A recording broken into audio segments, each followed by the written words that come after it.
So first of all, what I'm seeing is there's a dragon over here. It's a green dragon. It's kind of plump and kind of chubby, so it doesn't look too menacing, and it doesn't look like it eats people or kills people. It's green and it's on this side. And then I see a man. He's short. He's probably like 5'3", 5'4". What's funny is he's wearing only a pair of boxers, the heart-shaped, boxers, and he's holding a shield, and he's walking towards this dragon.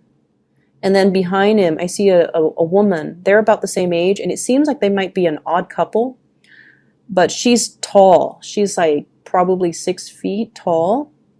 She's also holding a shield. She's wearing those medieval dresses, and she's behind him, and they're both headed towards this dragon. So when I saw that, I was just thinking, it seems like there is a major, major thing in your life that you're heading towards or you're doing that you're not fully prepared for.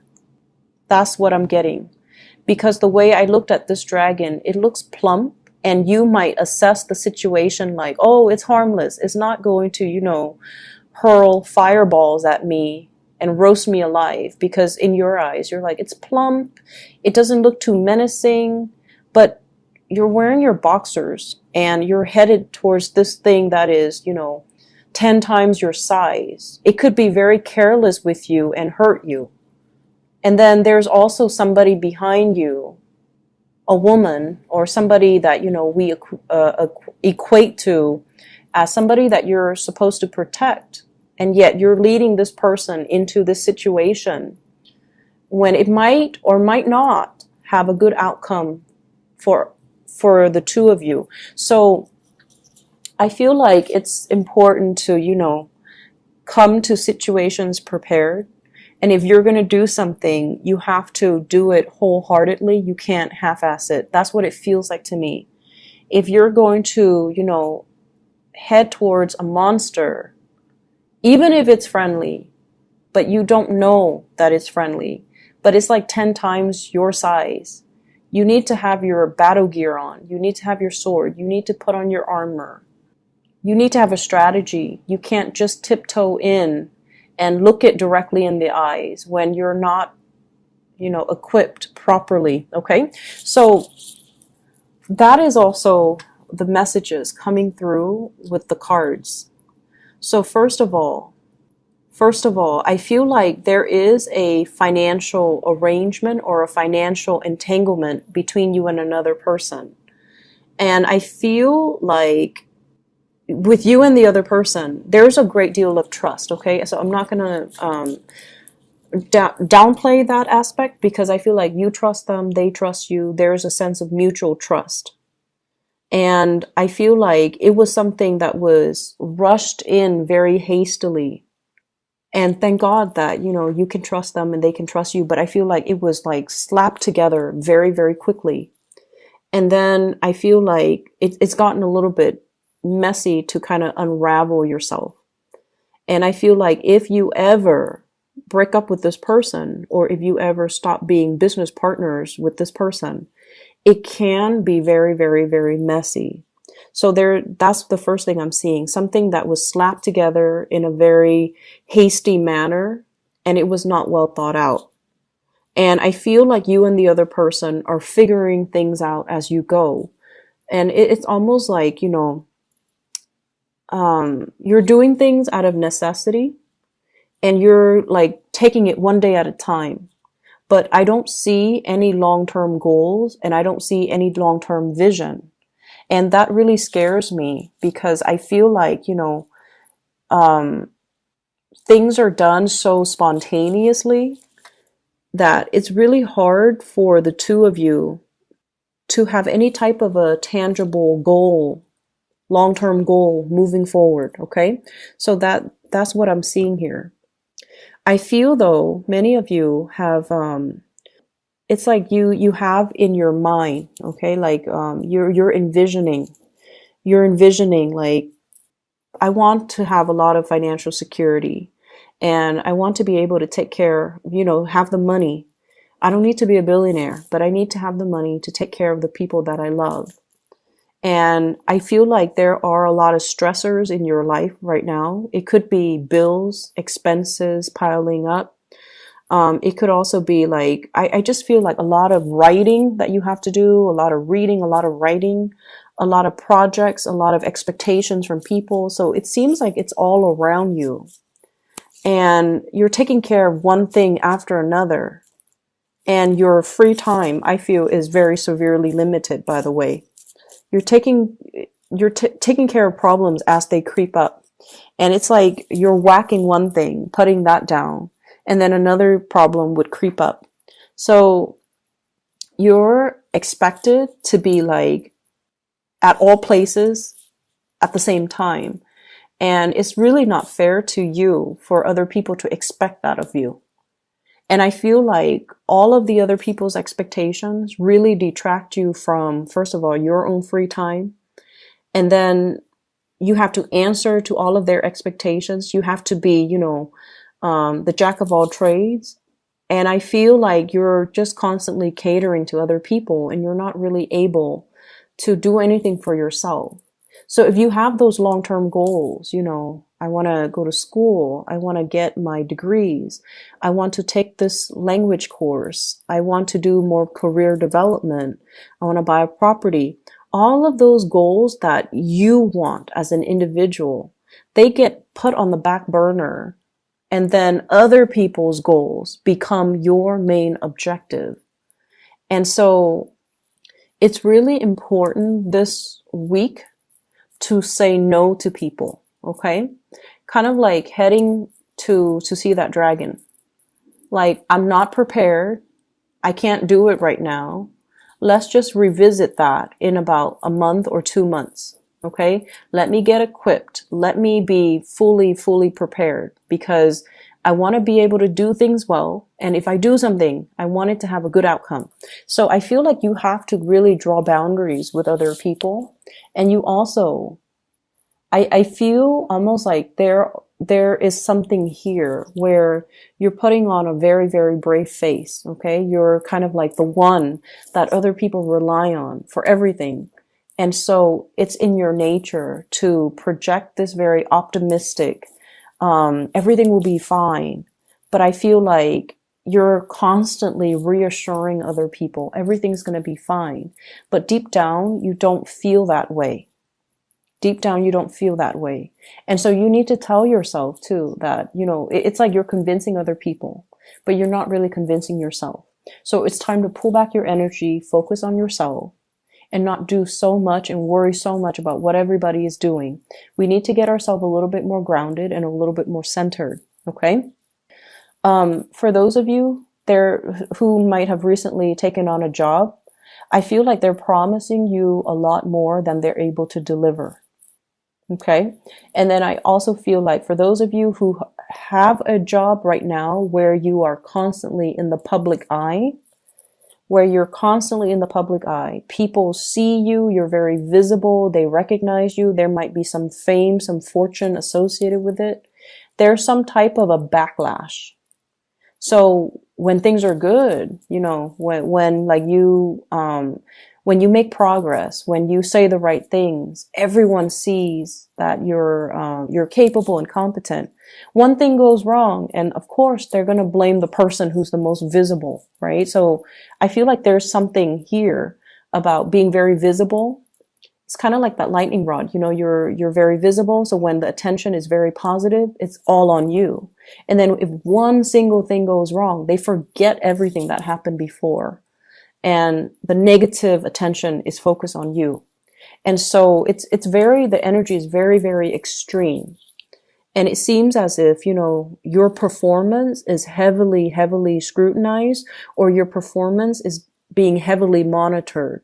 So whatever you're doing at work, be very careful about, if there has been any type of theft, any type of underhanded dealings, if there has been any type of, doing things that you're not supposed to, just put a stop to it, because we are currently in Mercury in retrograde. And I mentioned this before many times with many signs. It's a time where people slip up, we're not as careful as we need to be, and things get found out. Okay, so I feel there's an element here about secrets being unearthed. We have here the High Priestess, secrets coming to light, and it could create a big rift between you and other people. Three of Swords, separation, pain, anxiety. And so that's what I'm feeling here. There was, when I got the image, there was a person, there is a person behind you.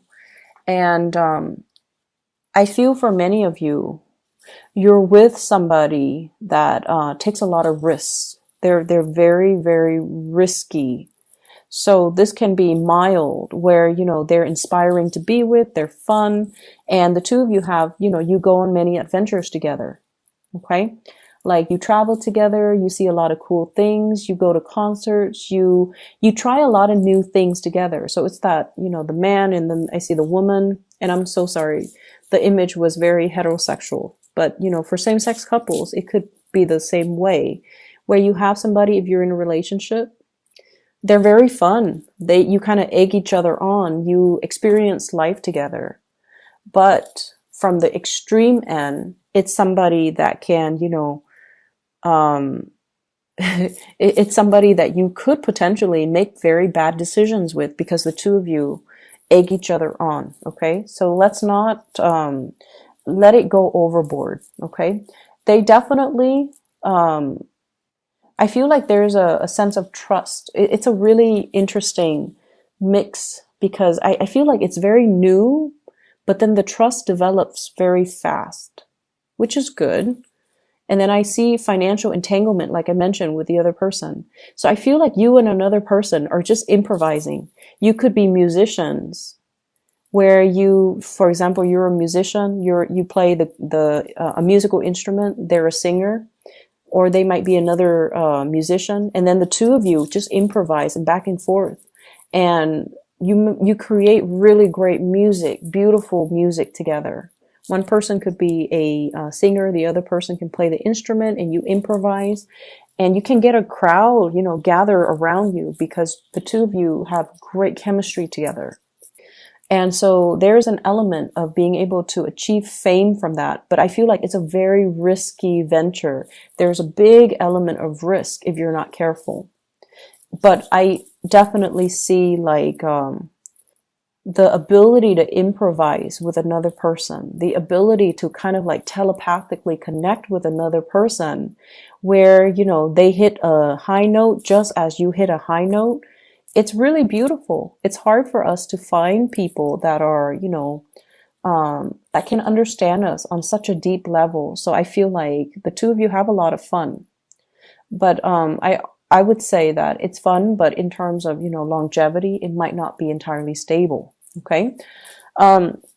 If you have recently relocated and broken up with like a person from your past, you have relocated like far, you've moved far away for a job, and you had to break off a relationship.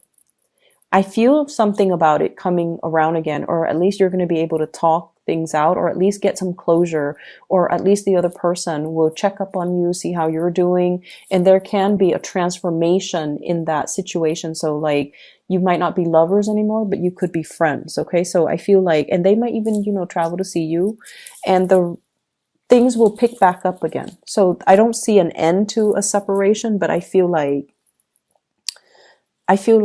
the two of you have the opportunities to come back together eventually. It is important though to let go of exes. You're moving on to a new phase in your life. And I feel like, you know, focus on the present moment, focus on what you're trying to achieve and where you are right now.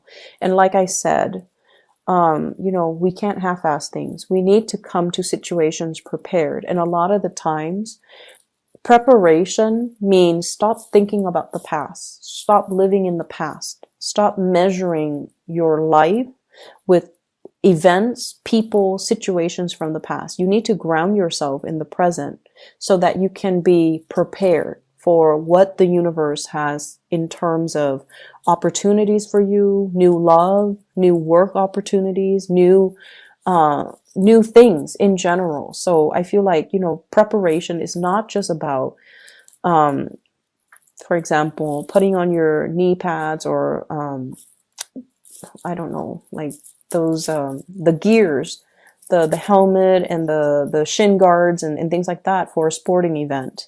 It's not just about, you know, having your sword and your shield and your armor ready, getting ready to fight. It's all about doing the simple things to simply be in the present moment so that you don't miss opportunities when they're calling to you. Okay. And then doing things half-ass as well. I feel like if there is a person from your past that you're thinking about heavily and you're like, okay, I'm over it. I'm going to get over this person. And you're still like, you know, texting them or you're still like trying to reach out. You're not over it. Okay. So either convince yourself, I'm done, I'm over it, and just block their number, delete their social media account, defriend them, whatever it takes. You have to kind of do it wholeheartedly. Okay, so I feel like there are mixed messages here. You're telling yourself one thing, but you're still hanging on to a situation. And then I also feel as well, there's a job opportunity I feel coming in for you. And the message I'm getting specifically, we have here the Ace of Pentacles is in the reverse. And we have here the Seven of Cups. I feel like, and I apologize if this sounds a little bit harsh, I feel like some of you, you deserve a lot more than where you are working. It seems like you're either underemployed or underpaid for all the work that you do. And I see you dealing with people that might not be healthy. It's like, it's a kind of a toxic work environment. And I feel like, once again, you know, when things are good, the attention, there's positive attention, but when things are bad, you might be blamed for things, like wrongfully blamed for things. And so you don't need to put yourself in that situation. There are more opportunities out there for you. But I feel like you're hanging on for some type of tenure, some type of a promotion, some type of a next step. And it might be, you know, 4 months before you realize I gotta go. And that's the time of Aquarius. So the Star card here does show up. And I feel like, you know, you might hang on to something, 4 of coins, for another 4 months before you realize I've got to make a move. So I feel like the March timeframe might be the last straw.